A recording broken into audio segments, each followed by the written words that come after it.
आज की हमारी क्लास एक्सरसाइज 4.4 के लेक्चर नंबर 3 के ऊपर होगी।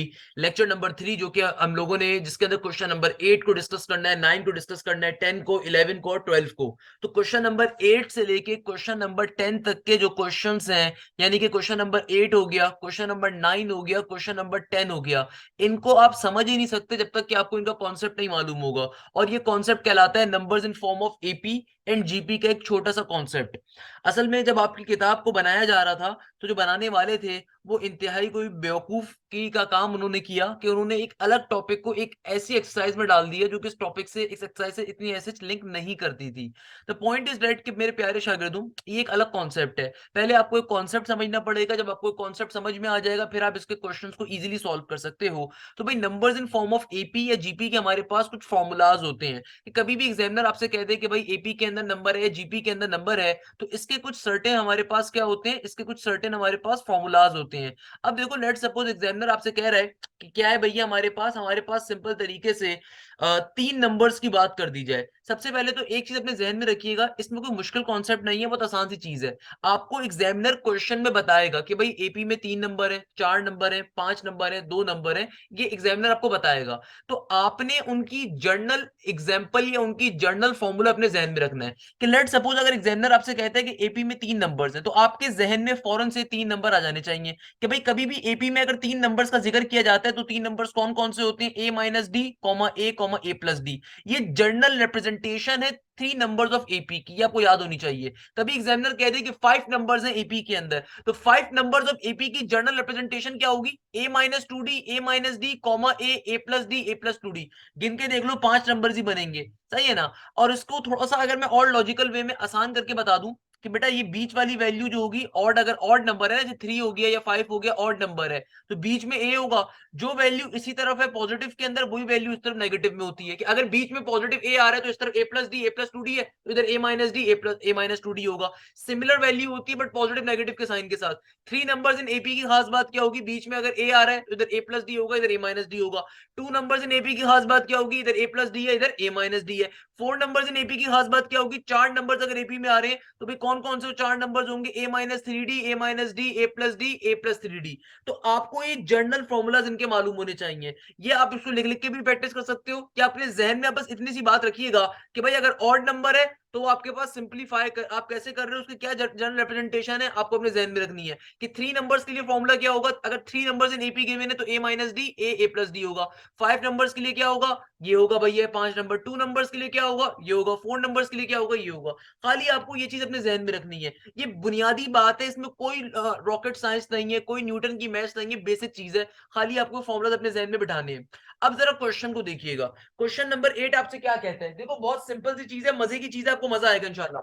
क्वेश्चन नंबर 8 देखिएगा। क्वेश्चन नंबर 8 हमसे क्या कहता है, बड़ी ही सिंपल सी मासूमाना अंदाज में कहता है कि भाई the sum of three numbers in AP is 27 and the product is 405, find the numbers. अब देखो क्वेश्चन एग्जामिनर आपसे क्या कह रहा है, एग्जामिनर आपसे कहता है the sum of three numbers in AP is 27, the sum of three numbers in AP is 27 and their product is 405, find the numbers. अब देखो, आपने सबसे पहले क्वेश्चन को पढ़ने के बाद क्या चीज पिक कर ली, कितने नंबर्स इन एपी का जिक्र हो रहा है, 3 नंबर्स इन एपी का जिक्र हो रहा है। सबसे पहला काम जो अच्छा बच्चा करेगा वो क्या करेगा, उसने क्वेश्चन को पढ़ते साथ ही समझ लिया कि क्वेश्चन के अंदर ये नंबर्स इन एपी या जीपी का कॉन्सेप्ट है और एग्जामिनर ने 3 नंबर्स इन एपी का जिक्र किया हुआ है। तो आपको जब पता चल गया कितने नंबर्स का जिक्र है तो आपने नंबर्स लिख देने हैं। Let the three numbers in AP are, let the three numbers in AP are, let the three numbers in AP are. कौन कौन से 3 नंबर्स होते हैं भाई एपी के अंदर, 3 नंबर्स की रिप्रेजेंटेशन क्या थी, ए माइनस डी कॉमा ए प्लस डी। तो सबसे पहले आपने नंबर्स को लिख दिया। अभी मुझे क्वेश्चन पढ़ के कुछ नहीं पता चला क्या करना है, और तो पता तो है मैं क्या करना है, बट कहने का मकसद क्या है, क्वेश्चन पढ़ के सबसे पहले आपने चीज पिक कर ली, क्वेश्चन किस कॉन्सेप्ट का है। तो आपको पता चल गया भाई ये कॉन्सेप्ट आ रहा है numbers in form of AP and GP का, तो आपने सबसे पहले नंबर के ऊपर इस चीज को लिख देना है। क्लियर है मेरा प्यारा बच्चा, बहुत सिंपल सी बात है। डन हो गया भाई। अब क्या करेंगे, अब आगे मूव कर सकते हैं। कैसे आगे मूव करेंगे, देखो आगे एग्जामिनर क्या कहता है, एग्जामिनर बहुत ही सिंपल सी बात कह रहा है, कहता है कि भाई the sum of three numbers in AP is 27। तो आपने जो पहला काम करना होता है numbers in form of AP and GP के कॉन्सेप्ट के अंदर कि भाई आपने सबसे पहले नंबर्स को लिख दिया। अब कंडीशन को देखो, कंडीशन एग्जामिनर क्या कहता है आपसे, according to the question, according to the question को देखना है। कंडीशन आपको क्या गिवन है, sum of three numbers in AP is 27, यानी कि इन तीनों नंबर्स का सम किसके बराबर गिवन है अकॉर्डिंग टू द क्वेश्चन, 27 के। तो यानी कि sum of the three numbers is equal to 27, इन तीनों नंबर्स का सम किसके बराबर है, 27 के। तो आपने इन तीनों नंबर्स को क्या करवा दिया, ऐड करवा दिया, और सम किसके बराबर है, 27 के। तो देखो माइनस डी से प्लस का डी क्या हो गया, कैंसिल आउट। तो क्या बन गया, a प्लस ए, है ना, किसके बराबर आ जाएगा, 3a के। इक्वल टू किस तरफ क्या है, 27 का 27। तो यहाँ पे ये 3 जो है मल्टीप्लाई हो रहा है, वहां पे जाके क्या कर देगा, डिवाइड। तो a की वैल्यू क्या आ जाएगी, 3 9 27, 3 9 क्या हो गया, 27। तो इस तरीके से आपके पास a की वैल्यू आ गई। इसको आप अपनी इक्वेशन नंबर 1 भी कह सकते हो। तो भाई स्टेप वाइज देखो, numbers in form of AP and GP का जो भी कॉन्सेप्ट होता है, आपको खाली नंबर्स की जनरल फॉर्म मालूम होनी चाहिए। अब सबसे पहले नंबर के ऊपर क्वेश्चन को रिकॉग्नाइज करते हो आप कि क्वेश्चन में कितने नंबर्स का जिक्र किया जा रहा है, उसने आपको बता दिया, आपने लिख दिया। अब कंडीशंस के ऊपर आओगे। पहली कंडीशन देखो यहाँ पे क्या गिवन है कि आपके पास तीनों नंबर्स का जो सम है यानी कि ऐड करोगे 27 के बराबर है। एग्जामिनर आगे क्या कहता है, आगे कहता है एंड देयर प्रोडक्ट इज 405, यानी कि आपको एक और कंडीशन गिवन है। तो क्या लिखूंगा मैं यहाँ पे, also according to the question.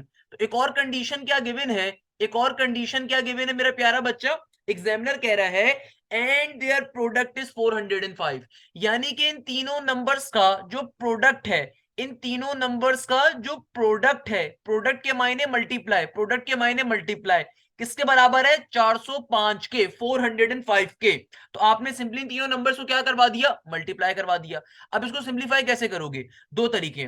पहला तरीका कि भाई आप सिंपल तरीके से, आपने जो ऊपर ए की वैल्यू निकाली हुई है, यहाँ पे ए की वैल्यू को प्लॉट कर दें।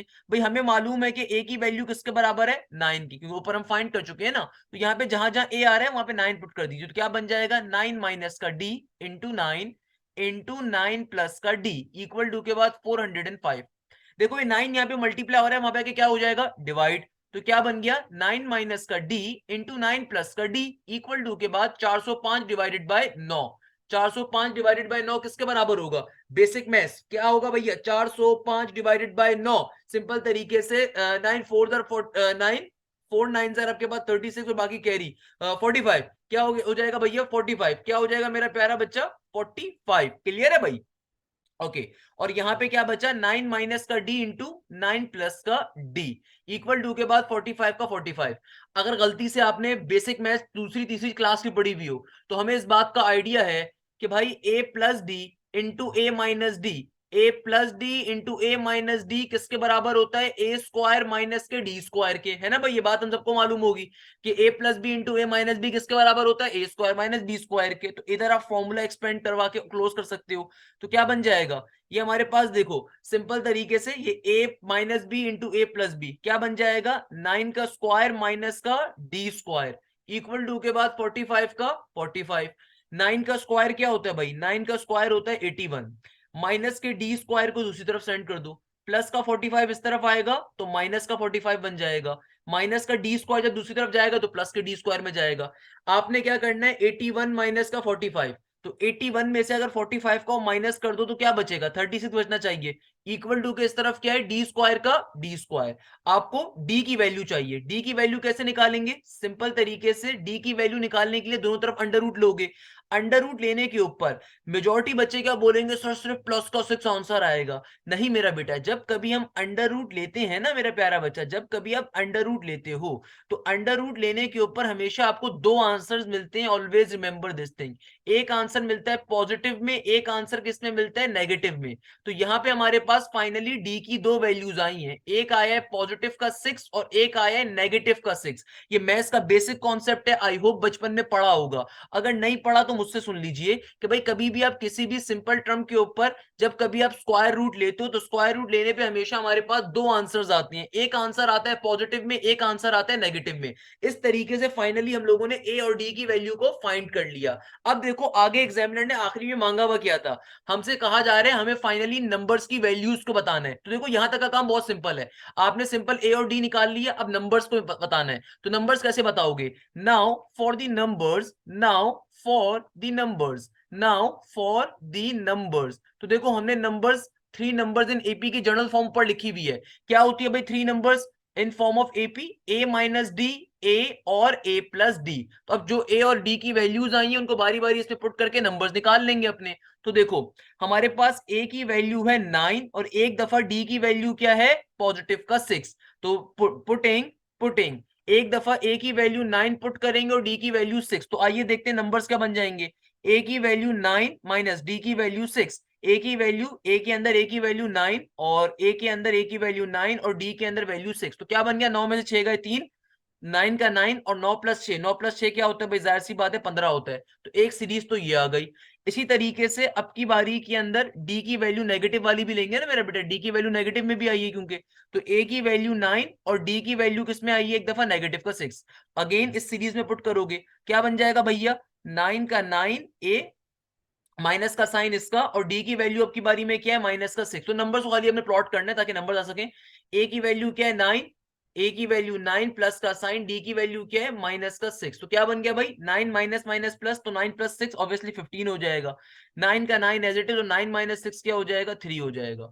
तो भाई आपको फाइनली नंबर्स मिल गए। क्या क्या नंबर्स मिल गए 3 9 15 और 15 9 3। तो लास्ट में रिजल्ट डाल के लिख दोगे, लास्ट में रिजल्ट डाल के लिख दोगे hence the required three numbers in APR, hence the required three numbers in APR 3, 9, 15 और 15, 9, 3। ये दोनों आंसर्स कंसीडर होंगे। क्यों? क्योंकि एक दफा डी पॉजिटिव में, एक दफा डी नेगेटिव के अंदर है। अक्सर बच्चे सिर्फ पॉजिटिव पे आंसर निकाल लेते हैं, समझते हैं क्वेश्चन सॉल्व हो गया। बेटा एक नंबर नहीं मिलेगा तुम्हें, तुमने इतनी मेहनत करी सब किया फिर भी एक नंबर कट गया तो लानत का मुकाम हो जाएगा।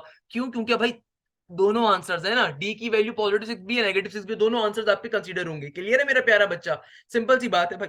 देखो इसमें क्या मसला था, बच्चे बच्चे सॉल्व करते हैं ऐसे क्वेश्चंस को। अब देखो नेक्स्ट क्वेश्चन बिल्कुल इसी जैसा क्वेश्चन आ रहा है, बिल्कुल मासूम सा क्वेश्चन है। क्वेश्चन जल्दी से पढ़ो क्या कह रहा है। कहता है find the five numbers in AP whose sum is 25 and sum of their squares is 135। बहुत ही मजे का कॉन्सेप्ट है, लिटरली बहुत मजे का कॉन्सेप्ट है।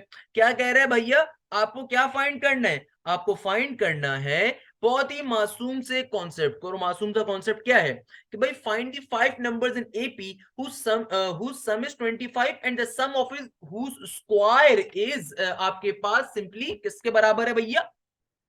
देखिएगा हमारे पास नेक्स्ट क्वेश्चन क्या आ रहा है, क्वेश्चन नंबर 9 एक बहुत इंपॉर्टेंट क्वेश्चन है। हमसे कहता है find the five numbers in AP whose sum is 25 and the sum of whose square is 135।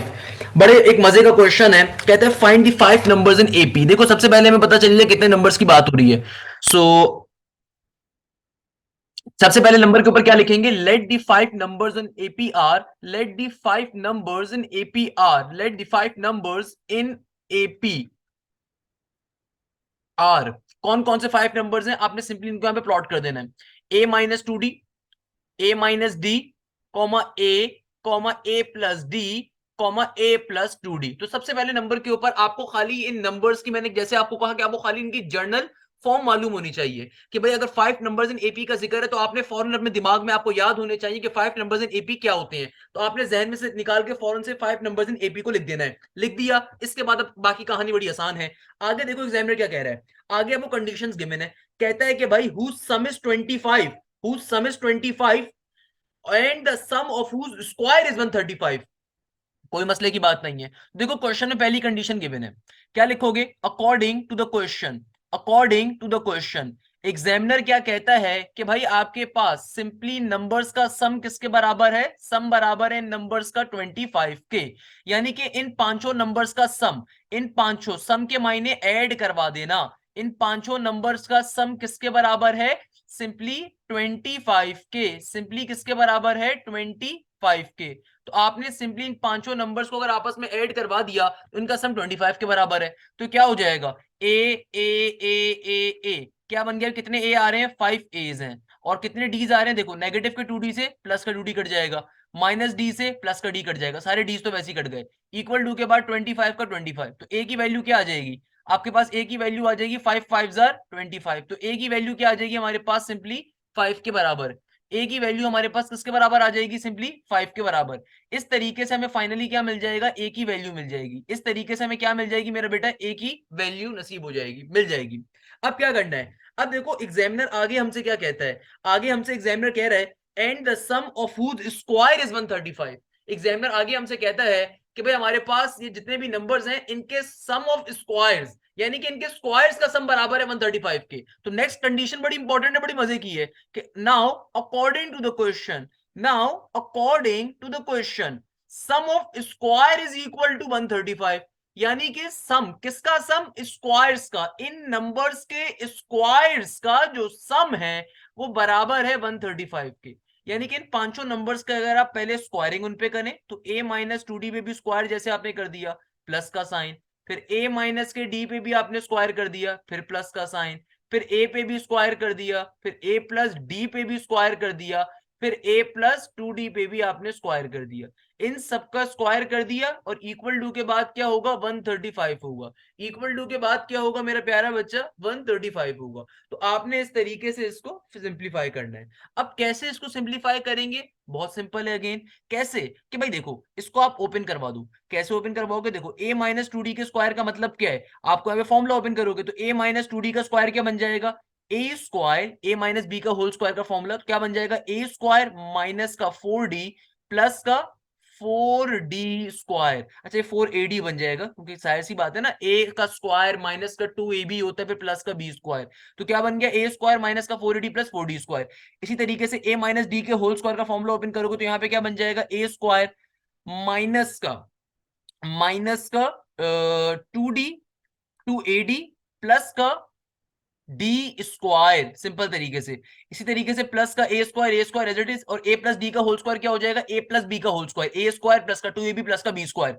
तो क्या बन जाएगा मेरा बेटा, ए स्क्वायर प्लस का 2ad प्लस का डी स्क्वायर, और आगे ए प्लस 2d का होल स्क्वायर। अगेन यहाँ पे भी ए प्लस, अबे भाई सिंपल ए प्लस बी के होल स्क्वायर का फॉर्मूला ओपन कर रहा हूं, मतलब मैं कोई लॉजिकल चीज नहीं कर रहा भाई, ये नर्सरी क्लास से पढ़ते हुए आ रहा हूं ये फॉर्मूला। सिंपली हम लोग इस फॉर्मूले को ओपन कर रहे हैं, सही है ना, कोई मुश्किल चीज नहीं कर रहे। तो ए प्लस 2d का होल स्क्वायर क्या बन जाएगा, ये हो जाएगा ए स्क्वायर प्लस का टू टू एक टू फॉर्मूले का एक 2d ये रहा, तो 4ad प्लस का 4d स्क्वायर इक्वल टू के बाद 135। इस तरीके से हमने सबको आपस फॉर्मुलास को ओपन कर लिया। अब इनको आपस में ऐड करवाते हैं कैसे, देखो कितने ए स्क्वायर बन गए, 1 2 3 4 5, 5 ए स्क्वायर आ गए। कितने ए स्क्वायर आ गए भैया, 5 आ गए। ये देखो माइनस के 4ad से प्लस का 4ad कैंसिल आउट हो गया। अच्छा भाई और देखो कुछ कैंसिल आउट हो रहा है, माइनस के 2ad से प्लस का 2ad कैंसिल आउट हो गया। और मैं क्या कुछ कर सकता हूँ भाई, ये देखो प्लस का 4d स्क्वायर एक आ गया, फिर ये देखो एक डी स्क्वायर और आ रहा है, कितने बन गए, 5d स्क्वायर हो गए। फिर आगे देखो एक ये आ गया 6d स्क्वायर, और फिर ये देखो 4d स्क्वायर, तो 6 प्लस 4 10d स्क्वायर यहाँ पे बच गए। सारी चीजें हम लोगों ने ऐड कर दी हैं, बिल्कुल सारी चीजें कर दी। ए स्क्वायर सारे पहले ऐड कर दिए थे, ये भी कर दिया, ये भी कर दिए, सारे ए स्क्वायर पहले ऐड कर दिए। ये ए स्क्वायर हम लोगों ने पहले ही ऐड कर दिए थे, ए स्क्वायर सारे, सही है। 4 5 6 7 और 10 10 बन गए। इक्वल टू के बाद देखो 135 का 135। अब आप फाइनली सिंप्लीफाई करवा दो। ऊपर हमने ए की वैल्यू निकाली भी थी, ए की वैल्यू को आप प्लॉट कर दो कि आसान हो जाएगा। ए की वैल्यू 5 के बराबर थी, सही है ना, तो क्या बन गया 5 का 5, तो यहाँ पे क्या हो जाएगा, ए का स्क्वायर तो 5 का स्क्वायर हो जाएगा, प्लस का 10d स्क्वायर इक्वल टू के बाद 135 का 135। तो 5 का स्क्वायर क्या होता है, 25। 5 का स्क्वायर किसके बराबर होता है मेरा बेटा, 5 का स्क्वायर होता है सिंपली 25 के। तो 25 इंटू 5 क्या हो जाएगा, ये हो जाएगा हमारे पास सिंपली 125 प्लस का 10d square as it is का as it is equal to के बाद 135 का 135। देखो ये प्लस का 125 है, दूसरी तरफ भेजेंगे तो क्या हो जाएगा, 135 में से जाके माइनस कर जाएगा, तो यहाँ पे क्या बचा 10d स्क्वायर इक्वल टू के बाद 135 माइनस का 125। तो 135 में से अगर 125 निकालोगे तो जाहिर सी बात है 10 ही बचेगा, बट चलो लिख भी देता हूँ यहाँ पे मैं। तो क्या बन गया 10d स्क्वायर इक्वल टू के बाद 135 माइनस का 125, यहाँ पे 10 बचा, तो इस 10 से 10 क्या हो जाएगा, कैंसिल आउट हो जाएगा। तो फाइनली डी स्क्वायर की वैल्यू क्या आ जाएगी, 1 के बराबर।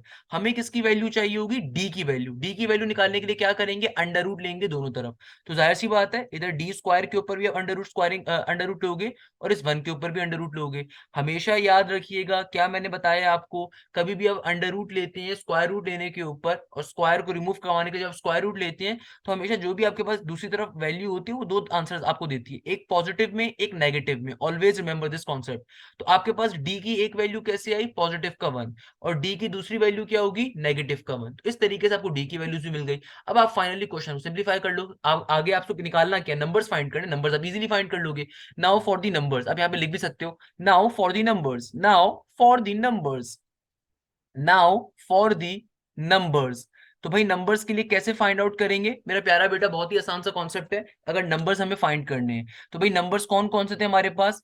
एक नंबर था a माइनस का 2d, दूसरा क्या था a माइनस का d, फिर क्या था a, फिर क्या था a प्लस का d, फिर क्या था a प्लस का 2d। ओके, अब देखो अगर मैं आपसे कहता हूं कि हमारे पास ये नंबर्स गिवन है, हमें क्या करना है? हमें a की वैल्यू पहली मालूम है, d भी निकाल चुके हैं, अब हमें नंबर्स को फाइंड करना है। तो पहली दफा देखो a की वैल्यू हमारे पास क्या है? आई गेस 5 के बराबर है। Putting a is equal to 5। चूंकि d की दो वैल्यूज आ रही है तो बारी बारी दोनों में से पहले एक पुट करेंगे फिर एक पुट करेंगे। देखो d की पहली वैल्यू क्या है? +1, दूसरी क्या है? -1। तो हमारे पास d की पहली वैल्यू क्या आ रही है? +1। तो सिंपल तरीके से इसको पुट करवा देंगे तो क्या बन जाएगा? ये हो जाएगा सिंपली, आप इसे यहाँ पे पुट करवा दीजिए। 5 का 5 एज इट इज, माइनस का 2, डी के अंदर पॉजिटिव का 1 चला गया। फिर 5 का 5 एज इट इज, डी के अंदर पॉजिटिव का 1। फिर 5 का 5 एज इट इज, फिर 5 का 5 और डी के अंदर पॉजिटिव का 1। फिर 5 का 5 प्लस का 2 एज इट इज, डी के अंदर पॉजिटिव का 1। तो आपके पास ये क्या बन जाएगा? 5 माइनस का 2 3, 5 माइनस 1 4, 5 का 5 एज इट इज, फिर 5 प्लस 1 6। फिर क्या हो जाएगा मेरा बेटा? सिंपली 5 प्लस 1 6, 5 प्लस 2 ऑब्वियसली क्या हो जाएगा? 7। तो हमारे पास पहले 5 नंबर्स ये आ गए। अब डी की वैल्यू चेंज कर देंगे, -1 रखेंगे, जाहिर सी बात है दूसरी वैल्यू में -1 के ऊपर है। तो क्या हो जाएगा? Putting a is equal to 5, A की वैल्यू तो सिमिलर है तो a ऑब्वियसली 5 का 5 एक ही है, और डी की वैल्यू दूसरी क्या थी? -1। अब वैल्यूज को प्लॉट कर दिया जाएगा तो क्या बन जाएगा भाई? 5 माइनस का 2 एज इट इज। अच्छा भाई, अब की बारी में देखो डी क्या है हमारे पास? नेगेटिव का 1 है, सही है ना भाई? तो 5 का 5 एज इट इज, माइनस का साइन, डी की वैल्यू क्या है? नेगेटिव का 1 है। 5 का 5 एज इट इज, फिर 5 का 5 एज इट इज, डी की वैल्यू क्या है? प्लस का साइन एज इट इज, और डी की वैल्यू क्या है? नेगेटिव का 1। फिर 5 का 5 एज इट इज, प्लस का 2 एज इट इज, डी की वैल्यू क्या है? नेगेटिव का 1। तो भाई क्या हो जाएगा? माइनस का 2 माइनस 1 प्लस 2। तो 5 प्लस 2 किसके बराबर होता है भाई? 5 प्लस 2 हो जाएगा 7 के बराबर। देखो माइनस माइनस प्लस हो गया, 5 प्लस 1 क्या हो जाएगा? 6 के बराबर। 5 माइनस 1, 5 का 5 ये एज इट इज ही रहेगा, और 5 माइनस 1 क्या हो जाएगा? 4 के बराबर। और -2, 5 माइनस 2 क्या हो जाएगा? सिंपली 3 के बराबर। तो हमारे पास सिंपल तरीके से जो वैल्यूज आ रही होंगी वो ये वैल्यूज होंगी हमारे पास। सिंपल तरीके से एक सीरीज ये आ जाएगी और एक सीरीज ये आ जाएगी। ये हमारे पास फाइनली दो सीरीज आ रही होंगी। हमारे पास जो फाइनली सीरीज अवेलेबल होंगी वो ये दो सीरीज होंगी। बात समझ आ रही है मेरा बेटा आपको? तो लास्ट में आप फाइनली रिजल्ट लिख दोगे। Hence the required 5 numbers in APR. Hence the required 5 numbers in APR. इस सिंपल जुमले को लिख दोगे और इन सीरीज को बारी बारी उतार दोगे। 3, 5, 6, 7। एक सीरीज ये आ रही है और एक और सीरीज क्या है? 7, 6, 5, 4, 3 और करके। Hence the required series are, hence the required 5 numbers in APR 3, 4, 5, 6, 7 और 7, 6, 5, 4, 3। आपके पास ये बेसिकली दो सीरीज हमारे पास अवेलेबल हैं। क्लियर है मेरा प्यारा बच्चा? तो इस तरीके से हम लोगों ने इस चीज को अब ये काम कर दिया। इस तरीके से हमारे पास ये दोनों क्वेश्चंस इजीली सॉल्व हो गए। अब जरा अगले क्वेश्चन पे मूव करते हैं। अगला क्वेश्चन और भी ज्यादा मजे का है, और भी ज्यादा इंटरेस्टिंग है, और भी ज्यादा बहुत ही अच्छा है। देखो नेक्स्ट क्वेश्चन हमसे कह रहा है, पहले तो आपको मालूम होना चाहिए। नेक्स्ट क्वेश्चन हमसे कहता है the sum of rupees 42,000 is distributed among the 5% such that the each person after the first receive rupees 80 less than the preceding person. How much does each person receive? Interesting question. इस question में तड़का दोनों का दिया examiner ने। Question में examiner ने दो चीजों का तड़का दिया, अगर आप गौर से देखो। एग्जामिनर कह रहे हैं कि भाई तुम्हारे पास सम की वैल्यू गिवन है, एग्जामिनर ने आपको सम की वैल्यू दे दी है। क्वेश्चन के अंदर एग्जामिनर ने सबसे पहले नंबर के ऊपर आपको सम की वैल्यू दे दी। देखो जो डेटा आपको समझ में आ रहा है सबसे पहले उसको लिखा करो। हमेशा पूरे क्वेश्चन के पीछे मत भागो, आपको जितनी चीज समझ में आ रही लिख दो। देखो क्वेश्चन में सम की वैल्यू क्या गिवन है? 42,000। कहता है इज डिस्ट्रीब्यूटेड अमंग 5%। अब देखो ये numbers in form of AP और जीपी वाली कहानी भी है और नहीं भी है। क्यों? क्योंकि यहाँ पे आपको एन की वैल्यू भी गिवन है एक तरीके से कि भाई एन की वैल्यू क्या है? 5, और 5 बंदे हैं ना, मतलब 5 बंदों के बारे में बात की जा रही है, तो हम कह सकते हैं कि भाई एन की वैल्यू भी क्या है? 5 है। अच्छा, so that the each person after the first receive rupees 80 less than the preceding person। अब देखिए हमारे पास कॉन्सेप्ट क्या है। हमारे पास कॉन्सेप्ट और मजे का नेक्स्ट हमसे बड़ी मजे की कही जा रही है। हमसे आगे कहा जाता है कि भाई आपने जो पैसे डिस्ट्रीब्यूट करने इस तरीके से करने हैं, such that after the first person receive it must receive the rupees 80 less than the preceding month. इसका मतलब क्या है, इस जुमले को तरीके से भी अगर मैं पढ़ दूं, such that each person after the first receive rupees 80 less than the preceding person, यानी कि पहले वाले को पैसे मिलने के बाद उसके बाद के हर अगले बंदे को पिछले से 80 रुपए कम मिलेंगे। ये जुमला बहुत इंपॉर्टेंट है। कैसे कि मैं इसको एक छोटी सी एग्जांपल के ऊपर समझा देता हूं। फॉर एग्जांपल मैं आपसे कहता हूं कि मेरे पास 500 रुपए हैं और मुझे 500 रुपए 5 लोगों के अंदर डिवाइड करने। मैं आपसे कहता हूं कि लेट सपोज, बात जरा समझिएगा, इस कॉन्सेप्ट को अगर आप समझना चाह रहे हैं तो ये क्वेश्चन बहुत इंपॉर्टेंट है। मैं आपसे कहता हूं कि यार मेरे पास 500 रुपए हैं, मुझे ये 500 रुपए 5 लोगों के अंदर बांटने हैं, मगर इस तरीके से बांटने हैं कि पहले वाले को मैं जो भी अमाउंट दूं, पहले बंदे को मैं जो भी पैसा दूं, उससे अगले बंदे को उतनों में से 80 रुपए कम दूं, फिर उससे अगले बंदे को उससे 80 रुपए कम दूं जो दूसरे को अमाउंट दूं, फिर उससे अगले बंदे को उससे 80 रुपए कम दूं, फिर पांचवें वाले को उससे 80 रुपए कम दूं। यानी कि पहले वाले बंदे को मैं जितने भी पैसे दूं, अगले बंदे को उससे 80 रुपए कम दूं, उससे अगले को 80 रुपए और कम दूं, उससे अगले को 80 रुपए और कम दूं। तो ये बात जरा समझिएगा, बात बड़ी इंपॉर्टेंट है कि भैया कि आप किस तरीके से ये 42,000 रुपीज का सम डिवाइड कर रहे हो, डिस्ट्रीब्यूट कर रहे हो, such that each person after the first person receives rupees 80 less than the preceding person.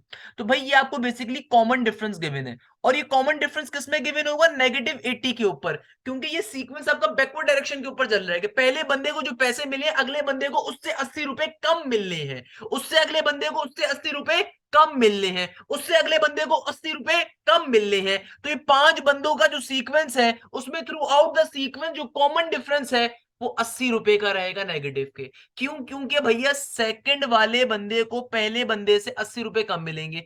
For example पहले वाले बंदे को लेट सपोज 180 मिल रहे हैं, तो उससे अगले बंदे को कितने मिल रहे हैं, उससे 80 रुपए कम। 80 रुपए कम का मतलब क्या, कितने मिलेंगे, 100 रुपए। तो कॉमन डिफरेंस क्या बन गया, 100 माइनस का 180, जाहिर सी बात है नेगेटिव का 80 बनेगा। बात समझ पा रहे हैं? मैंने एग्जाम्पल के जरिए आपको बात समझाई कि भाई क्वेश्चन देखो बड़े मजे का है। क्वेश्चन कहता है कि भाई आपके पास 42,000 रुपीज का सम है जो कि आपने 5 बंदों में डिस्ट्रीब्यूट करना है ना भाई। अभी आगे चल के मैं ये कहा जाएगा कि आपने हर बंदे को कितने पैसे दिए बाद में फाइंड करेंगे, मगर अभी क्या कहा जा रहा है कि भाई 5 बंदे हैं जिनको आपने 42,000 रुपीज उनको डिस्ट्रीब्यूट करने हैं। और आगे जो उसने आपसे खूबसूरत सी बात कही हुई है, बेसिकली कॉमन डिफरेंस बताया हुआ है कि हर बंदे को जो पैसे आपने दिए वो इस तरीके से दिए कि पहले वाले को जो भी पैसे मिले उससे अगले को 80 रुपए कम मिलेंगे। इस तरीके से प्रेसिडेंस के अंदर आपके काम चल रहा है। तो भाई किस पैटर्न के ऊपर सॉल्व करोगे क्वेश्चन, आप सबसे पहले यहाँ पे ए की वैल्यू फाइंड करने के ऊपर जाओगे। अगर आपको फर्स्ट पर्सन की अमाउंट पता चल गई तो बाकी सारी लोगों की अमाउंट्स निकालना बहुत इजी हो जाएगा हमारे लिए। तो सबसे पहले हम लोग क्या करेंगे, फर्स्ट पर्सन की अमाउंट को फाइंड आउट कर लेंगे। अगर हमें फर्स्ट पर्सन की अमाउंट पता चल गई तो बाकी सारी कहानी बड़ी इजी हो जाएगी। तो हम सबसे पहले ए की वैल्यू को फाइंड करने पे मूव करते हैं। तो अकॉर्डिंग टू द क्वेश्चन चूंकि हमारे पास सम का कॉन्सेप्ट है, सम की बात की जा रही है, तो हमें मालूम है कि मेरे प्यारे शहजादे सम का फॉर्मूला क्या होता है, S N is equal to N divided by 2। Bracket के अंदर क्या आ जाएगा, 2a प्लस का n माइनस 1 इंटू डी का डी एज इट इज। अब देखो भाई आपके पास सम की वैल्यू क्या गिवन है, 42,000। ओके, n की वैल्यू क्या है, n 5 गिवन है, divided by 2 as it is. 2 का 2 एज इट इज, a का a as it is, plus का n अगेन 5 गिवन है, तो 5 माइनस 1 4 हो जाएगा। और d की वैल्यू क्या गिवन है, नेगेटिव का 80। अब देखो 2 यहाँ पे डिवाइड हो रहा है, वहां पे क्या हो जाएगा, मल्टीप्लाई। तो इसको अगर आप सिंपली मल्टीप्लाई भी करवा दो तो 42 मल्टीप्लाई बाय 2 किसके बराबर आ जाएगा, ये आ जाएगा हमारे पास सिंपल तरीके से 84,000 के बराबर। किसके बराबर आ जाएगा, 84,000 के बराबर। यहाँ पे 5 का 5 एज इट इज, अगेन देखो 5 यहाँ पे मल्टीप्लाई हो रहा है, वहां पे डिवाइड करवा दो, तो 5 जाके इससे डिवाइड करवा दो, तो 84,000 डिवाइडेड बाय 5, 84,000 डिवाइडेड बाय 5 कर दीजिए। कैलकुलेटर मौजूद है ना भाई आपके पास, तो आपके पास डायरेक्टली चाहो तो डायरेक्टली भी कर सकते हो, पर चलो डायरेक्टली मत करो क्योंकि 5 नंबर का क्वेश्चन है, सॉल्व तरीके से कर देते हैं। तो 2a प्लस का, और यहाँ पे देखो 4 इंटू 80 क्या हो जाएगा, 4 8 आपके पास सिंपली 32 होता है, तो ये नेगेटिव का 320 बन जाएगा। क्या हो जाएगा भैया, नेगेटिव के ऊपर 320 बन गया। सही है ना भाई, क्योंकि 4 जब 80 से मल्टीप्लाई होगा तो नेगेटिव का 320। अब देखो 5 यहाँ पे मल्टीप्लाई हो रहा है, वहां पे 84,000 से डिवाइड होगा, तो जाहिर सी बात है 5 यहाँ पे मल्टीप्लाई हो रहा है, वहां पे इस टर्म से डिवाइड होगा, तो क्या बचेगा यहाँ पे, सिंपली ये बचेगा 168। कैलकुलेटर पे आप चेक कर लीजिएगा, 168, 16,800। और यहाँ पे ब्रैकेट में क्या बचा, 2a माइनस का 320। वैसे ब्रैकेट सब रिमूव हो जाएगा क्योंकि 5 बाय वाला जा चुका है। अब देखो माइनस का 320 वहां पे आके प्लस के 320 में कन्वर्ट हो जाएगा, तो भाई क्या बन गया यहाँ पे हमारे पास 16,800 प्लस का 320, प्लस का 320 सिंपल तरीके से, यानी कि इसके अंदर आप क्या करवा दोगे सिंपल तरीके से इसको प्लस के 320 को इक्वल टू के बाद 2a का 2a एज इट इज रहेगा। इसके अंदर आप क्या करवा दो प्लस का 320, तो क्या आ जाएगा आपके पास फाइनली, ये आ जाएगा 17120, 17120 इक्वल टू के बाद 2a का 2a। आपको a की वैल्यू चाहिए, तो a की वैल्यू कैसे निकालेंगे, इस टर्म को डिवाइड करवा देंगे 2 से, तो हमारे पास फाइनली आंसर आ जाएगा a का। क्या आंसर आ रहा होगा, 8560। बेसिक मैथ्स है भाई, बेसिक सिंप्लीफिकेशन करोगे a की वैल्यू आ गई। ये आपके पास a का मतलब कि आपको फर्स्ट पर्सन की अमाउंट मिल गई, आपको a की वैल्यू मिल गई कि पहले बंदे को कितने पैसे ओरिजिनली हम लोगों ने दिए हैं, हमें बेसिकली वो अमाउंट पता चल गई। देखो क्वेश्चन में अभी तक कोई मुश्किल काम नहीं है। क्वेश्चन के अंदर हमें सम की वैल्यू गिवन थी, हमने सम की वैल्यू देख ली, हमें 5 बंदों में पैसे डिवाइड करने थे, यानी कि n की वैल्यू 5 थी और कॉमन डिफरेंस हमारे पास -80 का आ रहा था। इस तरीके से हमने a की वैल्यू फाइंड कर ली। इस तरीके से देखिएगा हम लोगों ने a की वैल्यू को फाइंड कर लिया। ये a क्या चीज है, ये a पहला नंबर है, यानी कि ये a वो क्वांटिटी है जो पहले बंदे को पैसे मिले होंगे, उस क्वांटिटी को ए से शो किया जा रहा है। ये ए बेसिकली क्या चीज डिनोट कर रहा है कि ए बेसिकली हमारे पास वो पहला नंबर है, वो पहले बंदे की अमाउंट हमारे पास आ गई है, जो फर्स्ट पर्सन की अमाउंट है ना, ये ए है कि भाई फर्स्ट पर्सन को, ये फर्स्ट पर्सन को कितने पैसे मिले होंगे, फर्स्ट पर्सन को कितने पैसे मिले होंगे, बेसिकली ए वो है कि भाई पहले बंदे को कितने पैसे मिले, वो मिले 8560 रुपीज। अब अगर मुझे निकालना है कि सेकंड पर्सन को कितने पैसे मिले, अगर अब की बारी में मुझे ये फाइंड करना है कि सेकंड पर्सन को कितने पैसे मिले, तो देखो कंडीशन क्या है, एग्जामिनर क्या कह रहा है कि हर अगले बंदे को पिछले वाले से 80 रुपए कम मिल रहे हैं, यानी कि अगर सेकंड पर्सन की अमाउंट निकाल ली है तो वो क्या होगी, वो सिंपल a माइनस डी होगी, है ना भाई। तो मैं क्या करूंगा, 8560 में से 80 रुपीज को माइनस कर दूंगा, मेरे पास सेकंड पर्सन की अमाउंट आ जाएगी। और अगर फिर मुझे थर्ड पर्सन के लिए फाइंड करना है, अगर मुझे अब क्या करना है, लेट सपोज थर्ड पर्सन के लिए फाइंड करना है, तो भाई थर्ड पर्सन के पास कितने पैसे होंगे, थर्ड पर्सन के पास देखो सिंपल, जो भी ओरिजिनल है उसमें से मैं कितनी दफा, 2 दफा डी की वैल्यू को माइनस कर दूंगा तो थर्ड पर्सन की अमाउंट आ जाएगी। अब आप में से कोई बच्चा सोच रहा होगा सर ये 2D क्यों लिखा आपने यहाँ पे, सर क्या रीजन है, तो मेरा प्यारा शहजादा कि देखो ओरिजिनल पहले बंदे को अगर पैसे ए अमाउंट मिली है, दूसरे बंदे को ए माइनस डी मिली है, तीसरे को क्या होगा, जाहिर सी बात है अभी थर्ड पर्सन के ऊपर 2 माइनस कर दोगे ना, या आप इसको ऐसे समझ लो कि लेट सपोज आपको पहले बंदे को 8560 मिला, उसमें से आपने 80 अगर माइनस कर दिया, 80 माइनस करने के बाद क्या नंबर बच रहा है, 8480, यानी कि सेकंड पर्सन को कितनी अमाउंट मिली है, 8480, कितनी अमाउंट मिली है सेकंड पर्सन को, 8480। थर्ड पर्सन को कितनी मिलेगी, इसमें से भी 80 रुपए कम, इसमें से भी 80 रुपए कम, क्योंकि हर अगले बंदे को पिछले बंदे में से कितने पैसे कम मिलते हैं, 80 रुपए कम मिलने चाहिए according to the condition. 80 minus कर दोगे तो क्या बन जाएगा, सिंपल 8400 आ जाएगा। फिर अगर मुझे फोर्थ पर्सन का निकालना है कि चौथे बंदे को कितनी अमाउंट मिली, तो कैसे निकालूंगा, जो भी थर्ड पर्सन को पैसे मिले उसमें से 80 रुपए कम। ये वाली स्टेटमेंट तो समझ में आती है ना, मैं ये वाली बात भी समझा देता हूं, पहले समझ लो, ये वाली बात तो सबको क्लियर होनी चाहिए। इसमें से भी क्या निकाल दोगे, 80 रुपए कम कर दोगे, कितने बचेंगे आपके पास, सिंपल तरीके से ये हो जाएगा ऑब्वियसली 8320।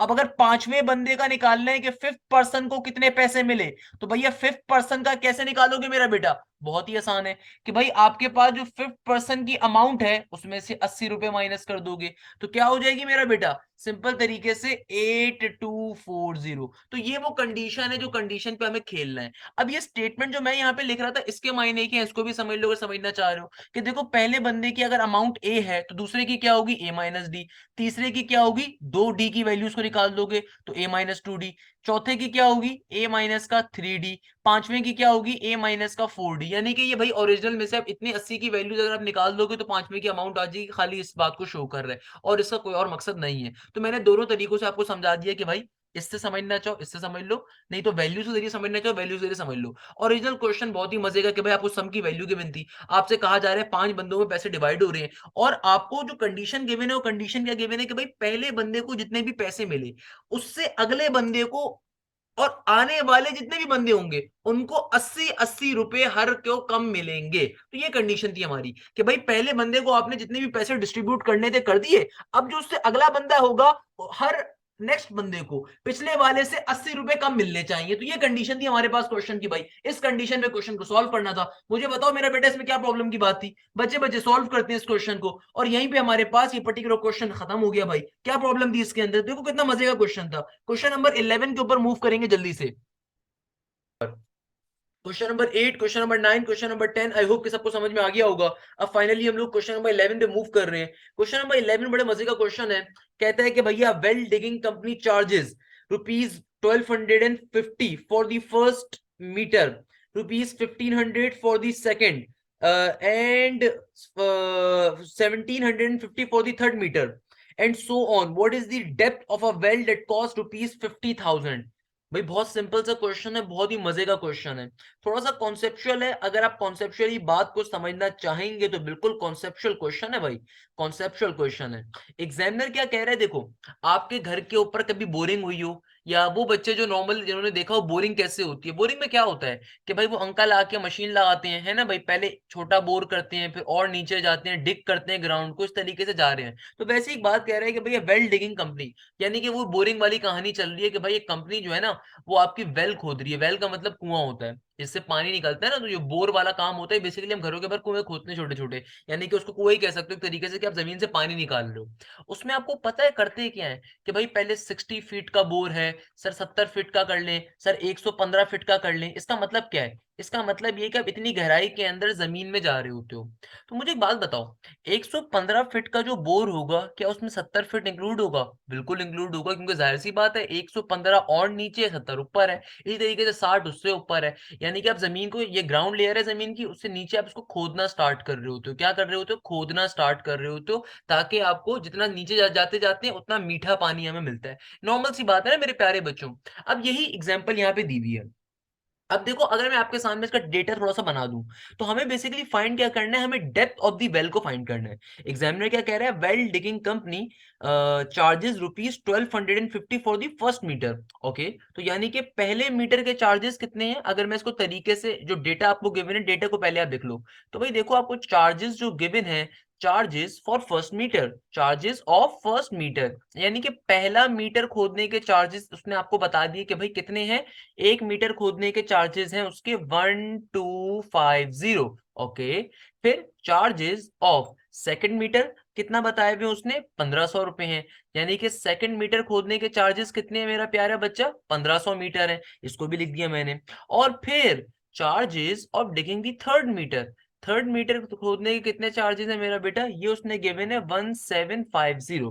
आपसे एग्जामिनर क्या कह रहा है, एग्जामिनर आपसे कह रहा है कि भाई देखो, और जो उस वेल की, what is the depth of a well that cost 50,000, कहता है कि भाई वो जो वेल है ना वो टोटली 50,000 के अंदर खुदी है। यानी कि टोटल कितने में खुदी है, 50,000 के अंदर। अब सबसे पहले तो आपको मालूम होना चाहिए 50,000 है क्या। देखो आपको सबसे पहले क्या मालूम होना चाहिए, 50,000 क्या है, ये टीएन है, एसएन है, क्या है, ये लास्ट टर्म है, सम है, क्या चीज है। तो देखो इस चीज को समझने के लिए कॉन्सेप्ट को समझो, एग्जाम्पल को समझो। एग्जाम्पल क्या गिवन है, एग्जाम्पल गिवन है खुदाई की।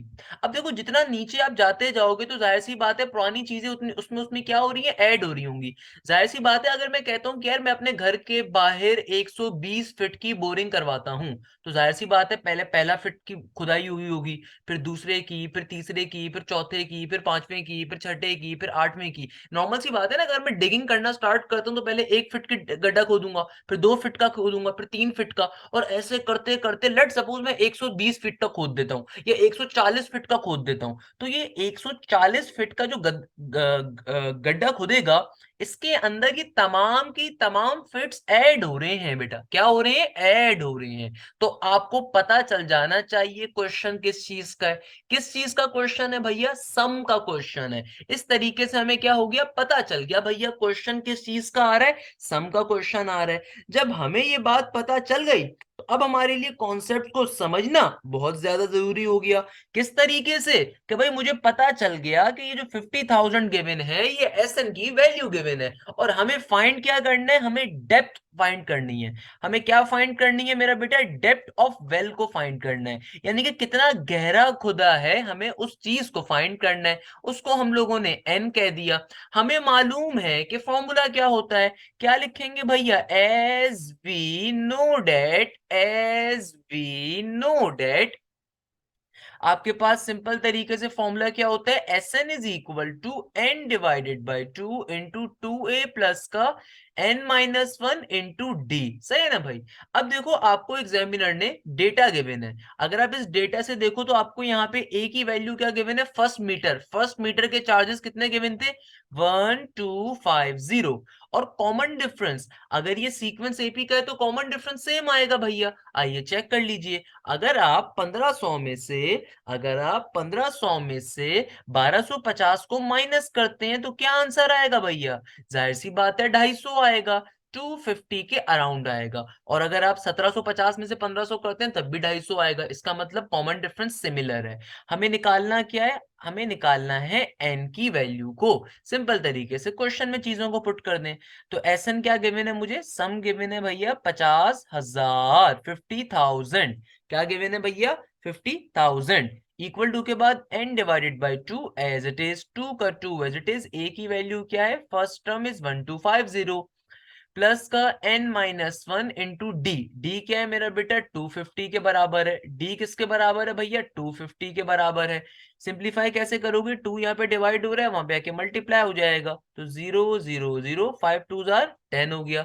1 लाख के करीब की अमाउंट हो गई यहाँ पे। यहाँ पे देखो n का n एज इट इज 1250, जब 2 से मल्टीप्लाई होगा तो सिंपल तरीके से क्या बन जाएगा भैया, ये हो जाएगा हमारे पास 2 0 0, 5 2 10 का 0, और 1 2 2 4 5, और 2 का 2 एज इट इज, प्लस का साइन एज इट इज, और यहाँ पे क्या हो जाएगा 250 n माइनस का 250। सिंपल कैलकुलेशन करवा दी। अब इसको फर्दर सिंप्लीफाई थोड़ा सा करवा दो ताकि आपके लिए चीजें आसान हो जाए ना करने के लिए। तो कितने जीरो हैं, 3 4 5। ओके, यहाँ पे देखो यार, 2500 को माइनस करवा दोगे 250 से तो क्या बचेगा भैया, 2500 को जब आप सिंपल तरीके से 2 से माइनस करवा दोगे 250 से तो जाहिर सी बात है 2250 बच जाएगा। ये n का n बाहर एज इट इज, तो क्या बन गया मेरा बेटा, ये हो जाएगा हमारे पास 2250 प्लस का 250 n एज इट इज का एज इट इज। देखो भाई ये n यहाँ पे अंदर वाली दोनों टर्म से जाके क्या हो जाएगा, मल्टीप्लाई हो जाएगा। तो भाई देखिए यहाँ पे सिंपल तरीके से आपके पास 1 लाख का 1 lakh as it is, 1 lakh का 1 लाख एज इट इज। ये n अंदर वाली दोनों टर्म से जाके जब मल्टीप्लाई होगा तो क्या बन जाएगा, ये हो जाएगा 2250 n प्लस का 250 n स्क्वायर। तमाम वैल्यूज को एक साइड पे शिफ्ट कर दीजिए। मैंने आपको पहले भी बात बताई हुई है, हमेशा जो स्क्वायर बड़ी पावर वाली टर्म होती है उसका पॉजिटिव होना कंपलसरी होता है। तो देखिए यहाँ पे क्या बन गया, 250 n स्क्वायर प्लस का 2250 n माइनस का 100,000, माइनस का 100,000। अच्छा, अब अगर आपको इसका n की वैल्यू चाहिए तो जाहिर सी बात है क्या करना पड़ेगा भैया, मिडिल टर्म को ब्रेक करना पड़ेगा। अब मिडिल टर्म चाहो तो डायरेक्टली ब्रेक कर दो, नहीं तो डायरेक्टली करना बहुत मुश्किल हो जाएगा। वरना आसान तरीका क्या है, कॉमन ले लिया जाए। मैं कॉमन क्या लूं, देखो मुझे साफ दिख रहा है 250 हो सकता है सब में कॉमन आ रहा हो, तो आपके पास कैलकुलेटर अलावा रफली भी चेक कर सकते हो, 50 कॉमन, 100 कॉमन, जितना बड़ा नंबर कॉमन आ रहा है। तो मुझे साफ दिख रहा है 250 जो है तीनों टर्म्स में कॉमन होगा। तो मैं इस पूरी इक्वेशन से 250 कॉमन ले लेता हूँ, तो क्या बचेगा n स्क्वायर, और देखो 2250 डिवाइडेड बाई 250 कर दो, आपके पास आंसर आ जाएगा। क्या आंसर आ रहा है, 9। तो 9 के ऊपर कॉमन हो जाएगा, तो यहाँ पे क्या बचा, सिंपल 9n बच गया। और 100,000 को डिवाइड करवाओ 250 से तो आपको पता चल जाएगा इसके ऊपर कहाँ पे आएगा, 250 के टेबल में नंबर किस पे आएगा, 400 पे आएगा, आ रहा होगा। कैलकुलेटर आपके पास मौजूद है ना मेरा बेटा, कैलकुलेटर पे डालो आ जाएगा। सही है ना भाई। तो आपने पूरी इक्वेशन में से 250 कॉमन ले लिया। भाई कैलकुलेटर अगर आपको गिवन है तो आप सारी चीजें विद इन सेकंड कैलकुलेटर पे कर सकते हो। क्या आप नंबर को डालो, उसको डिवाइड करवा दो। फॉर एग्जाम्पल आपको चेक करना है कि 2250 250 के टेबल में कहाँ पे आता है, तो 2250 को ऊपर रखोगे, 250 को नीचे, डिवाइड करो, आंसर आ जाएगा। आपको पता चल जाएगा किस नंबर पे आ रहा है। 100,000 को चेक करना है 250 के टेबल में कहाँ आ रहा है, 100,000 को ऊपर रखो, 250 के नीचे रखो, डिवाइड करवा दो, आंसर आ जाएगा किस नंबर के ऊपर इसके टेबल में एग्जिस्ट कर रहा होगा। इससे फायदा क्या हुआ, हमने इन तीनों टर्म्स में से 250 को कॉमन ले लिया। अब देखो 250 यहाँ पे पूरी इक्वेशन से मल्टीप्लाई हो रहा है, वहां पे जाके जीरो से क्या हो जाएगा, डिवाइड होके खत्म हो जाएगा, जीरो से डिवाइड होके क्या हो जाएगा, खत्म हो जाएगा। तो यहाँ पे क्या बचा, एन स्क्वायर प्लस का 9n माइनस का 400, एन स्क्वायर प्लस का 9n माइनस का 400। अब इसको फर्दर सिंप्लीफाई कैसे करेंगे भाई, अब आप इसका फाइनली मिडिल टर्म को ब्रेक कर दीजिए। इसकी मिडिल टर्म को आप ब्रेक कैसे कर सकते हो, 400 बन रहा है ना, तो अगर हमारे पास यहाँ पे 400 आ रहा है तो 400 को ब्रेक कैसे करोगे, 2 के टेबल पे कर लो पहले। 2 2 4 0 का 0, फिर 2 1 2 0 का 0, फिर 2 5 10 0 का 0, फिर 2 2 4 2 5 10, फिर 25 1 25 भी कर लो, ये भी कर सकते हो ना, हाँ ये कर लो, ज्यादा बेहतर है। अच्छा तो क्या क्या नंबर्स आ गए, ये आ गया 2 to the 4, 4 to the 8, 8 to the 16, 16 और 25, 25 माइनस 16 क्या 9 बनेगा, बिल्कुल बनेगा, और 25 इंटू 16 400 बन जाएगा, सही है। नंबर्स हमें मिल गए, मिडिल टर्म हमने ब्रेक कर दी सिंपली। तो कैसे मिडिल टर्म ब्रेक करी, एक हमारे पास डिजिट आया 25n, और दूसरा क्या है 16n माइनस का 400, सही है ना भाई। इस तरीके से हमने मिडिल टर्म को ब्रेक कर दिया। अब आप इनको सिंप्लीफाई कर दीजिए, तो यहाँ पे देखो क्या बन गया, इन दो टर्म्स में कोई चीज कॉमन आपको दिख रही है, बिल्कुल कॉमन आ रही है। क्या कॉमन आ रहा है मेरा बेटा, n की वैल्यू कॉमन है, तो ब्रैकेट में क्या बचेगा, n प्लस का 25। इन दो टर्म्स में कोई चीज कॉमन आ रही है, बिल्कुल आ रही है, क्या कॉमन है, माइनस का 16, ब्रैकेट में क्या बचेगा, n प्लस का 25। तो आपके पास फाइनली दो फैक्टर्स आ गए, एक फैक्टर आ जाएगा n माइनस का 16, दूसरा फैक्टर आ जाएगा n प्लस का 25। यानी कि हमारे पास दो वैल्यूज होंगी, n माइनस 16 इक्वल टू 0 और n प्लस 25 इक्वल टू 0। तो आपके पास फाइनली n की दो वैल्यूज आ गई, एक आ जाएगी हमारे पास n की वैल्यू पॉजिटिव का 16, और एक क्या आ जाएगी n की वैल्यू नेगेटिव का 25। तो इनमें से आंसर क्या होगा भैया, बहुत से बच्चे बोलेंगे सर दोनों आंसर्स हैं, बेटा दोनों आंसर्स कर दोगे तो एग्जामिनर अंडा दे देगा। आपको एक आंसर सेलेक्ट करना है, क्यों, क्योंकि n हमेशा क्या होता है, number of terms, and number of term will always be positive. तो यहाँ पे आपके पास n की वैल्यू कौन सी कंसीडर होगी, पॉजिटिव वाली। तो इस डेप्थ की इस पर्टिकुलर वेल की डेप्थ कितनी है, 16 मीटर्स के बराबर है। इस पर्टिकुलर वेल की डेप्थ कितनी है, फाइनली 16 मीटर्स के बराबर है। लास्ट में आप रिजल्ट लाजमी लिखोगे, रिजल्ट जिस बच्चे ने नहीं लिखा वो निकम्मा तरीन बच्चा है, इतनी मेहनत करने के बाद भी एक नंबर गवा देगा। देखो जो भी वर्ड प्रॉब्लम बेस्ड क्वेश्चन होते हैं उनके लास्ट में रिजल्ट लाजमी लिखा जाता है, रिजल्ट में आपने बेसिक इंग्लिश लिखनी है। क्या लिखोगे भाई, आपको वेल की डेप्थ फाइंड करनी थी ना, तो क्या लिखोगे, hence the depth of the well is 16 metres. आपको क्वेश्चन में यूनिट यूनिट सब गिवन है, तो क्वेश्चन में मीटर का यूनिट गिवन है तो 16 का मीटर लगा दोगे। तो क्या लिखोगे, बेसिक इंग्लिश है। अगर इंग्लिश के अंदर किसी का पराठा भी लगा था मैट्रिक क्लास के अंदर, 9 क्लास के अंदर, कोई मसले की बात नहीं, इंग्लिश टूटी बूटी लिखनी होती है, कोई मुश्किल इंग्लिश नहीं होती। अक्सर हमारा जो सिंध बोर्ड का बच्चा होता है इंग्लिश में मार खा जाता है, भाई इंग्लिश बहुत सिंपल लिखनी है। क्लियर है मेरा बेटा, बहुत सिंपल सा क्वेश्चन था, आसान सा क्वेश्चन था, हंसते हंसते हम लोगों ने सिंप्लीफाई कर लिया, सॉल्व कर लिया। मुझे बताओ भाई इसमें क्या प्रॉब्लम है किसी बच्चे को, क्या मसले की बात है इसके अंदर, है ना भाई, कोई प्रॉब्लम इसके अंदर, कोई मसले की बात। क्या आपको फर्स्ट मीटर के चार्जेस गिवन थे, सेकंड मीटर के गिवन थे, थर्ड मीटर के गिवन थे, आपको रिलेशन पूरा गिवन था, आपने सिंपल सम का फॉर्मूला यूज करना है, सम का फॉर्मूला यूज करने पे हमारे पास आंसर आ जाएगा। इस तरीके से हमारा क्वेश्चन क्या हो गया, सॉल्व हो गया।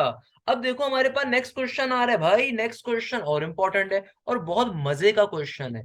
क्या कहता है, कहता है a man borrows 25,000 and agrees to repay with total profit of. अगला क्वेश्चन बहुत ज्यादा इंटरेस्टिंग, बहुत इंपॉर्टेंट, बहुत मजे का।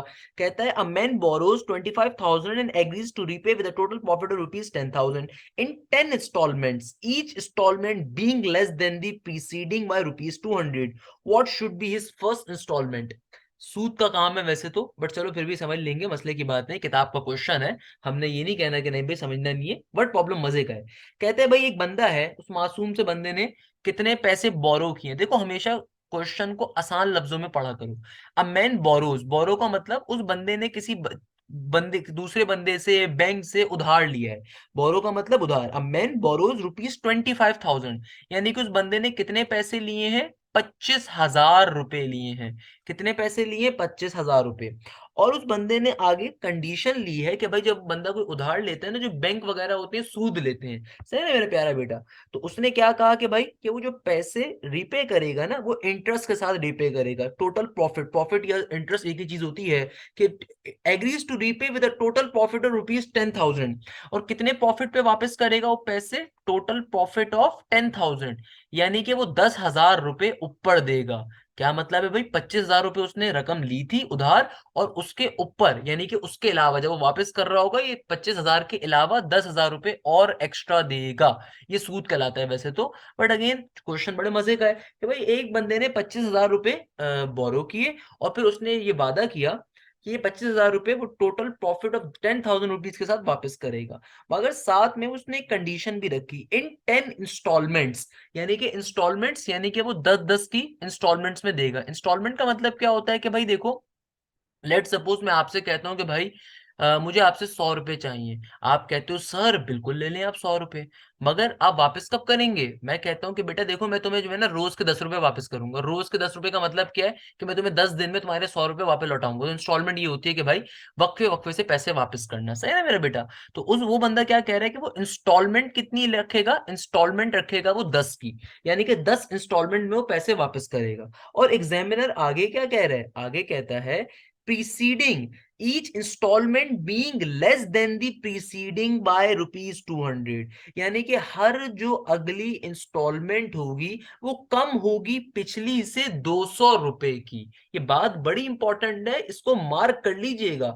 हर बंदा नहीं बताएगा ये बात। क्या कहता है? Each instalment being less than the preceding by ₹200। अच्छा, आगे एग्जामिनर आपसे क्या कह रहे हैं कि 10 इंस्टॉलमेंट के अंदर आपने पर्टिकुलर उसको रकम वापस करनी है, मगर उसके आगे जो जुमला उसने कहा है, क्या कहता है कि भाई each instalment being less than the preceding by ₹200। इस जुमले को जरा पढ़िएगा, जुमला सबसे इंपॉर्टेंट है और डिफाइनिंग मोमेंट है यहाँ पे। कहता है कि जो हर इंस्टॉलमेंट बंदा पे करेगा ना वापस, हर इंस्टॉलमेंट जो बंदा पे करेगा, जो लोन ले रहा है, वो पिछली इंस्टॉलमेंट से 200 रुपए कम होगी। ये बात सबसे इंपॉर्टेंट है। Each instalment being less than the preceding by ₹200। That's a very important concept कि अगर आप इस जुमले को गौर से पढ़ें तो आप सारी बातें क्लियर कर जाती हैं कि भाई ईच इंस्टॉलमेंट यानी कि हर अगली इंस्टॉलमेंट पिछली वाली से 200 रुपए कम होगी। तो इस जुमले का मतलब अगर आप समझ गए तो आपको पता चल जाएगा कॉन्सेप्ट क्या कहना चाह रहा है। क्लियर है मेरा प्यारा बच्चा? सही है ना भाई?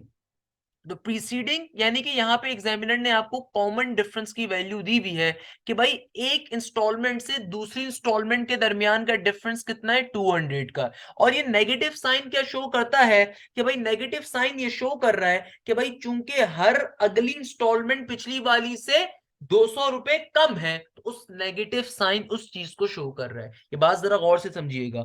अब आपके पास फाइनली कॉन्सेप्ट आ चुका है, अब हम इस क्वेश्चन को सॉल्व कर सकते हैं इजीली। अच्छा, तो सबसे पहले एज वी नो डेट हमें मालूम है कि सिंपल सम का फॉर्मूला क्या होता है। हम सम के फॉर्मूले के ऊपर ऑब्वियसली जाएंगे, कॉन्सेप्ट के ऊपर जाएंगे, हर चीज के ऊपर मूव करेंगे, मगर दो बातें यहाँ पे क्लियर आपको हो जानी चाहिए कि भाई क्वेश्चन कौन सा है? एपी का है। एपी का क्यों है? क्योंकि आपको जो इंस्टॉलमेंट्स का नंबर गिवन है, ये क्या आपको वैल्यू गिवन है? यहाँ पे एन की वैल्यू गिवन है। ये जो आपको पूरी 10 इंस्टॉलमेंट की सीरीज गिवन है, इसके अंदर आपको common difference through out the sequence -200 given है, वो भी क्लियर हो गया। अक्सर बच्चे अब सोच रहे होंगे सर सम क्या है? यहाँ पे टोटल सम क्या है हमारे पास? तो भाई सम के मायने क्या होते हैं? ऐड करने की। बंदे को टोटल अमाउंट कितनी वापस करनी है? वो अमाउंट जो वो उधार के तौर पे ले रहा है, प्लस वो अमाउंट जो उसको प्रॉफिट के सूरत में देनी है। तो इसका अगर आप सम कर दो तो टोटल अमाउंट कितनी वापस करनी है बंदे को? 35,000 के करीब की अमाउंट वापस करनी है। अगर आप इस क्वेश्चन को तरीके से समझो तो देखो, बंदे ने 25,000 रुपए उधार लिए, जिनमें से 10,000 रुपए उसको प्रॉफिट समेत वापस करने। 10 इंस्टॉलमेंट्स है और हर इंस्टॉलमेंट पिछली इंस्टॉलमेंट से कितनी कम होगी? 200 रुपए कम हो सकती है, यानी कि हर गुजरती इंस्टॉलमेंट पिछली इंस्टॉलमेंट से 200 रुपए क्या होगी? कम होगी। अब ये कॉन्सेप्ट है हमारे पास सिंपल सा। कैसे सॉल्व करेंगे? देखो, सबसे पहले हम लोगों ने टोटल सम की वैल्यू को निकाल लेना है। टोटल सम कैसे आएगा कि जो अमाउंट बंदे ने बोरो करी है प्लस प्रॉफिट वाली, तो ये वो टोटल अमाउंट है जो बंदे को वापस करनी है ना, टोटल अमाउंट। तो ये क्या है? हमारे पास टोटल सम है। और हमें कैसे पता चला ये एपी का क्वेश्चन है? भाई कल को और सीक्वेंस भी आगे चल के पढ़ेंगे, जीबी भी पढ़ेंगे, एचवी पढ़ेंगे, तो हमें कैसे पता चला भाई ये एपी का ही क्वेश्चन है? ऐसे पता चला क्योंकि कॉमन डिफरेंस यानी कि जो नंबर ऑफ इंस्टॉलमेंट्स हैं, नंबर ऑफ जो इंस्टॉलमेंट्स हैं, उसके अंदर common difference through out the sequence क्या रहेगा? सिमिलर रहना है हमारे पास। तो इस तरीके से हमें ये बात पता चलती है कि भाई हमारे पास ये क्या है? एपी का सीक्वेंस है। तो यहाँ पे हमारे पास सिंपल सम का फॉर्मूला क्या होता है? S N is equal to N divided by 2 bracket के अंदर 2a प्लस का n माइनस का 1 इंटू डी। देखो सॉल्यूशन इसका बिल्कुल मुश्किल नहीं है, वो तो नर्सरी क्लास का बच्चा भी कर लेगा भाई। चीजों को पुट करके वैल्यू निकालना, असल चीज क्या आती? कॉन्सेप्ट। जिसको कॉन्सेप्ट समझ में आ गया, असल चीज वही है। तो नंबर ऑफ इंस्टॉलमेंट्स 10 है, तो n की वैल्यू 10 है हमारे पास, डिवाइडेड बाई 2। 2 का 2 एज इट इज। ए की वैल्यू क्या है? स्टार्टिंग अमाउंट क्या है हमारे पास? जाहिर सी बात है, हमें निकालना क्या है? We have to find the first instalment value. हमें किस वैल्यू को फाइंड करना है? तो बेटा देखो, इस क्वेश्चन में एग्जामिनर आपसे क्या कह रहा है? एग्जामिनर आपसे कहता है कि भैया each instalment being less than the preceding by ₹200, यानी कि हर अगली इंस्टॉलमेंट पिछली वाली से आपको 200 रुपए कम देनी है। इसीलिए यहाँ पे क्या आ गया? नेगेटिव का ₹200। अब देखो क्वेश्चन का कॉन्सेप्ट क्या है, हमें फाइंड क्या करना है? What should be his first installment? हमें पहली इंस्टॉलमेंट की वैल्यू को फाइंड करना है, तो इसको मैंने कह दिया सिंपल भाषा में ए। अब देखो हमें कैसे पता चला ये एपी अर्थमेटिक प्रोग्रेशन है, या कल को हम कोई और प्रोग्रेशन पढ़ते हैं तो ज्योमेट्रिक प्रोग्रेशन या हार्मोनिक प्रोग्रेशन नहीं है, हमें कैसे पता चलेगा? देखो हमें ऐसे पता चलेगा कि एग्जामिनर ने जुमला जो कहा है कि भैया कॉमन डिफरेंस, कि भाई आपकी हर इंस्टॉलमेंट कैसी है, थ्रू आउट तमाम इंस्टॉलमेंट जो 10 की 10 है वो उनका कॉमन डिफरेंस क्या रहेगा, सिमिलर रहेगा, कि हर गुजरती इंस्टॉलमेंट पिछली वाली से -200 कैसी है, कम है। तो इसका मतलब क्या है, इसका मतलब सिंपल है कि भैया आपके पास throughout instalment throughout the sequence common difference क्या है, सिमिलर है। तो हमें पता चल गया कि भैया हमारे पास कॉमन डिफरेंस सिमिलर है पूरी सीरीज के अंदर, पूरी सीक्वेंस के अंदर। अच्छा, अब दूसरा क्वेश्चन जहन में आता है कि सर तो हमारा टोटल सम क्या होगा? तो भाई देखो, उस बंदे ने टोटल कितनी अमाउंट वापस करनी है आपको ये मालूम होना चाहिए। ये जो मासूम सा बंदा है, इस बंदे ने 25,000 रुपए लिए हैं उधार के अंदर, सही है ना? और 10,000 रुपए क्या है, इंटरेस्ट के हैं, है ना भाई? 10,000 रुपए इंटरेस्ट भी तो है ना, 25,000 रुपया तो उधार है, 10,000 रुपया क्या है इसका, सीधा सीधा इंटरेस्ट है। तो टोटल सम कितना होगा, 35,000 रुपए जो इस बंदे को 10 इंस्टॉलमेंट में वापस करनी है। क्वेश्चन बड़ा मासूम सा, बड़ा सिंपल सा ये है, सही है ना भाई? तो क्वेश्चन क्या कह रहा है, बंदा है उसने 25,000 रुपए उधार के तौर पे लिए, और वो जो ये उधार वापस करेगा 10,000 रुपए ऊपर दिएगा, इसको कहते हैं प्रॉफिट या इंटरेस्ट, सही है ना? ये क्वेश्चन पेपर में इंटरेस्ट के ऊपर भी आ सकता है, प्रॉफिट के नाम से भी आ सकता है, बात एक ही है। और कितनी इंस्टॉलमेंट में करेगा, 10 इंस्टॉलमेंट में करेगा। कंडीशन क्या है उन इंस्टॉलमेंट्स की, कि हर अगली इंस्टॉलमेंट पिछले वाले से 200 रुपए कम होगी, इसलिए नेगेटिव का 200 है, सही ना भाई? सिंपल क्वेश्चन बन गया। अब जब क्वेश्चन सिंपल हो गया तो हमने सबसे पहले सम निकाल लिया। सम यानी कि एसएन, एसएन क्या होगा भैया, टोटल अमाउंट जो बंदे को वापस करनी है, तो 25,000 पे 10,000 35,000 के करीब होगी। हमें मालूम है कि सम का फॉर्मूला क्या होता है, एज वी नो डेट, कि सम का फॉर्मूला क्या होता है भैया, S N is equal to N divided by two, bracket के अंदर 2a प्लस का n-1 इंटू डी का डी, एज इट इज। तो मेरे प्यारे शागिर्दों, एस एन की वैल्यू क्या है, 35,000। क्या है भैया, 35,000। एन का मतलब क्या है, नंबर ऑफ इंस्टॉलमेंट जो कि 10 है, इंटू 2, ए की वैल्यू फाइंड करनी है, प्लस का एन क्या है, ऑब्वियसली 10 है हमारे पास, क्योंकि एन माइनस का 1 ना, तो एन की वैल्यू क्या है, 10 है, नंबर ऑफ इंस्टॉलमेंट टोटल 10 है, 10 माइनस का 1 जो कि 9 होगा। कॉमन डिफरेंस क्या है हमारे पास, नेगेटिव का 200। सिंप्लीफाई कर देते हैं भैया, देखो 10/2 क्या हो गया, 5 बन जाएगा, तो इधर क्या बचा, 35,000 इक्वल टू के बाद 5 का 5, 2a का 2a, प्लस का 9 इंटू 200, 9 इंटू 200 कर दीजिए, आपके पास आंसर आ जाएगा भैया, क्या आ जाएगा, 9 इंटू 200, ये हमारे पास आ गया 1800, क्योंकि नेगेटिव का 200 है तो क्या बन जाएगा, नेगेटिव का 1800। अच्छा भाई, फर्दर सिंप्लीफाई कर देते हैं, 5 यहाँ पे मल्टीप्लाई हो रहा है, वहां पे 35,000 से डिवाइड हो जाएगा, तो 35,000 डिवाइडेड बाय 5 क्या होगा मेरा बेटा, सिंपली ये हो जाएगा 7,000, इक्वल टू के बाद 2a माइनस का 1800, माइनस के 1800 वहां पे जाएगा तो क्या हो जाएगा, ऐड हो जाएगा, जाहिर सी बात है भैया। तो क्या बन जाएगा, 7,000 प्लस का 1800 इक्वल टू के बाद 2a का 2a, तो क्या बन जाएगा मेरा बेटा, 7,000 प्लस का 1800, सिंपल तरीके से 8,800 इक्वल टू के बाद 2a का 2a, देखो ये 2 यहाँ पे मल्टीप्लाई हो रहा है, वहां पे क्या हो जाएगा, डिवाइड, तो a की वैल्यू क्या आ जाएगी आपके पास, सिंपली 4,400। तो ये होगी उस बंदे की पहली इंस्टॉलमेंट, तो पहली इंस्टॉलमेंट क्या होगी उस बंदे की, ये होगी, और इसी इंस्टॉलमेंट के ऊपर वो बंदा लेके अपनी कहानी चल रहा है। तो उस बंदे की जो पहली इंस्टॉलमेंट होगी वो क्या होगी भैया, ये होगी हमारे पास। अब बात आपको समझ में आई मेरा प्यारा बच्चा, जो उस बंदे की पहली इंस्टॉलमेंट है वो क्या है, 4,400। तो आप सिंपल तरीके से लास्ट में आंसर लिख दोगे रिजल्ट के तौर पे, hence the first instalment will be 4,400 rupees. और इस तरीके से हमारा क्वेश्चन क्या हो जाएगा, सॉल्व। और इसी क्वेश्चन के साथ हमारी एक्सरसाइज नंबर 4.4 अपने मंतकी अंजाम पे पहुंचती है। आई होप ये पूरी एक्सरसाइज सबको क्लियर होगी।